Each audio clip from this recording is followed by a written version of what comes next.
What's going on, guys? So I've got a nice batch here of soil that's already been used. The plant's already been harvested. It was a tomato and came out really nice.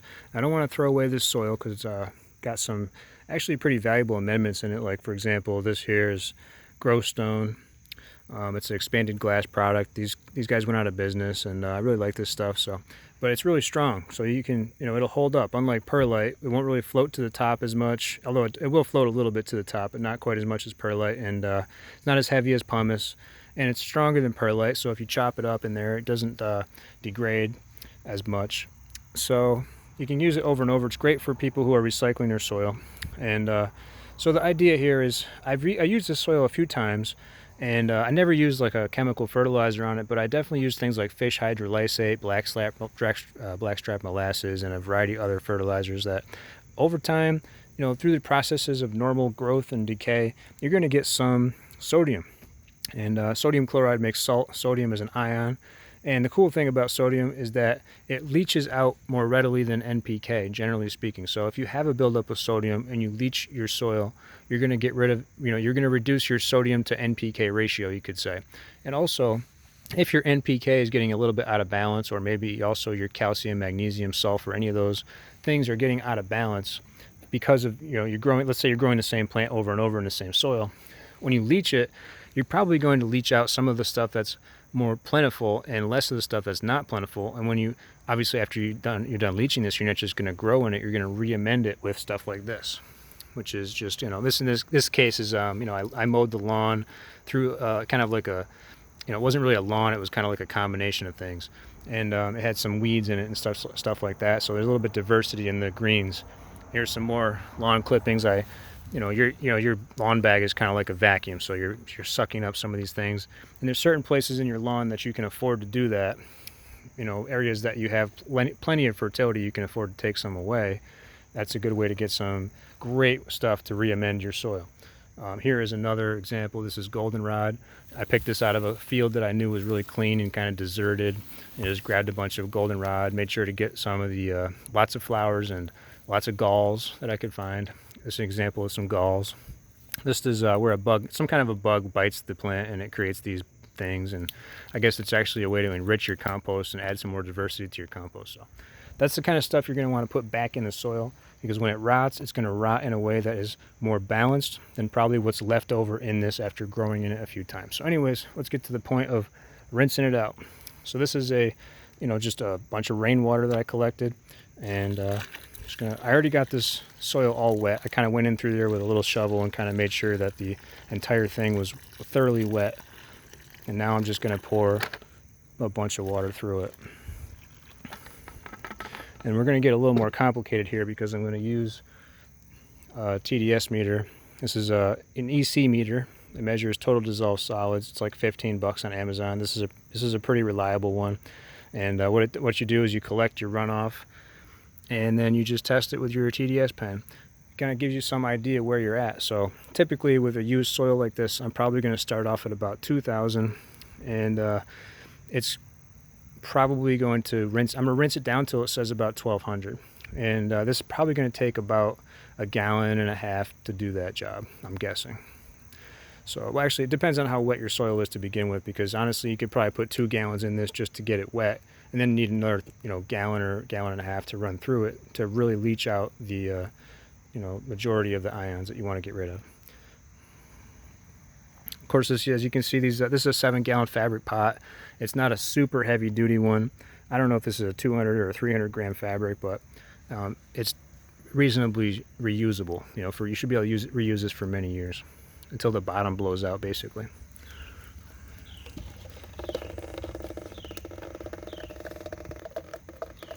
All right, so this is the very first leach it, and it's coming up at 1,200. That's 123 times 10. You can kind of see it flashing in the side there. So you don't really want to pay too much attention to the first stuff that comes out.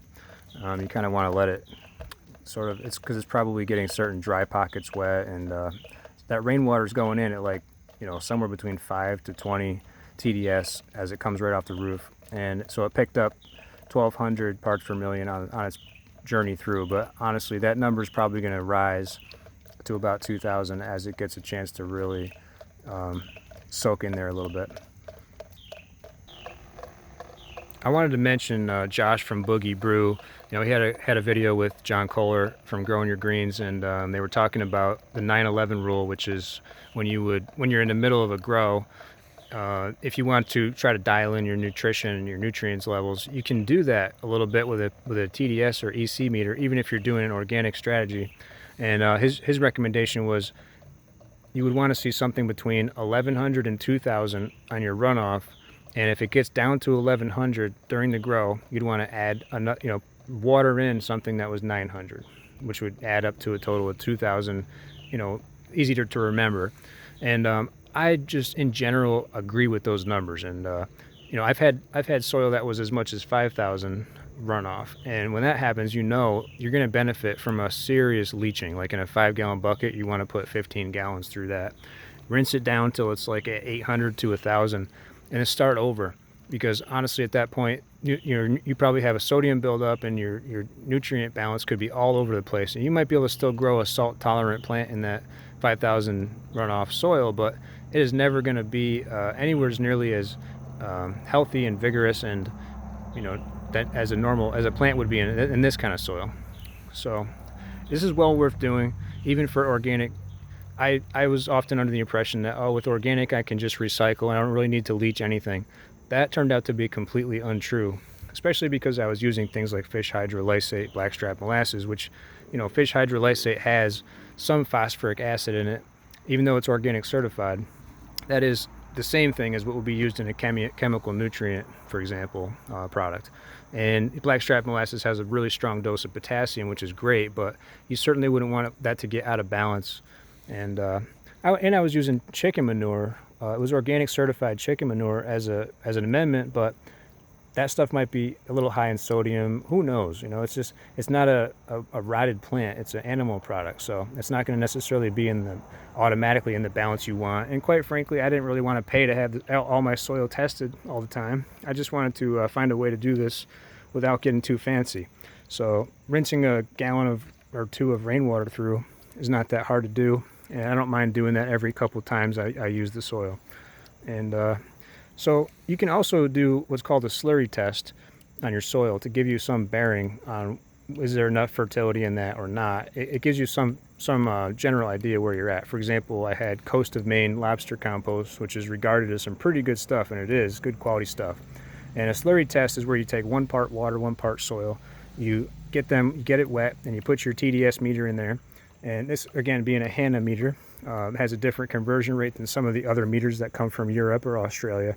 But generally, I use Hanna so I had those numbers in my head. Basically, for a slurry test, you would see something along the lines of like 350 would be an instant reading for Coast of Maine lobster compost, and then maybe 500 for a 1-hour soak, which I would consider that to be a little bit on the low side in terms of fertility, which is probably a good thing.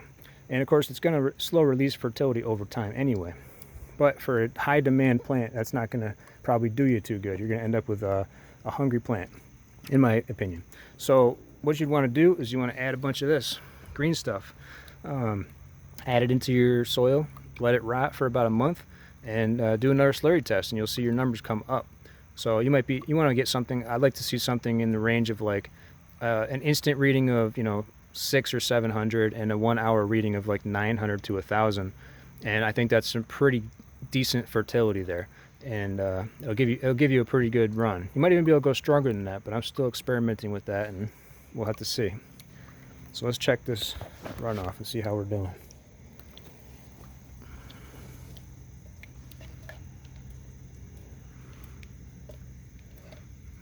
$13.50. I think that's actually still on the rise. It's not on the downward stroke, it's on the rise. 1,200, maybe not though, we'll see. I want to get this down to about 1,200. That's my goal. And it's going to be different with every plant. It's going to be different every bucket you rinse if you have multiple buckets here. By the way, I do recommend fabric pots over buckets. This is a 7-gallon fabric pot, and I would normally use a 5-gallon bucket. And this one is a little bit, probably could be filled up a little more, but they really do allow the plant to breathe better and a little more air to the root zone, and they're not that hard to work with or that hard to manage. So, and they're very cheap. I think these are like $2.50 if you buy them from like somewhere like Greenhouse Megastore or somewhere online. I don't really know of any local areas that I have here that sell these, but definitely worth transitioning from buckets to bags if you want to experiment with that. Highly recommend it. All right, so I'm going to put another shot of water in here. We'll see how it does. I think it's getting pretty close. This one didn't spike up for me like I normally see. I usually see a spike up to about 2,000, and then and sometimes it'll rise. Like it'll start 1,600 and it'll rise up to 2,000, then it'll start to fall back down, and it seems to level off at a certain point, and that kind of lets you know when you've got the majority of the easily soluble stuff leached out. And I don't want to rinse out too much. Obviously, I don't want to, shoot myself in the foot. You're going through all the work to get this stuff and to mix it into the soil and let it rot. That's what's going on here. You can see I got this. This is used potting soil, and I just basically went and added a ton of just dried grass and any green things. I'm not adding brown things. I'm adding green things to this because the soil itself pretty much is a brown thing once you've got it all rinsed out like that, and it's actually looking to pick up some nutrition. So the green stuff will rot, and it'll leave behind a lot. First of all, it enhances your microbial life really nicely. It'll help your soil structure. It'll help your fertility. Maybe if you're lucky, you'll get some good bugs. You want to see pill bugs. You want to see springtails, maybe rove beetles, soil mites, stuff like that. You don't want fungus gnats, of course, but you can deal with that with neem seed meal or neem oil spray. And also depends on the time of year and stuff like that, and what you're doing with your soil. Let's see how we're doing.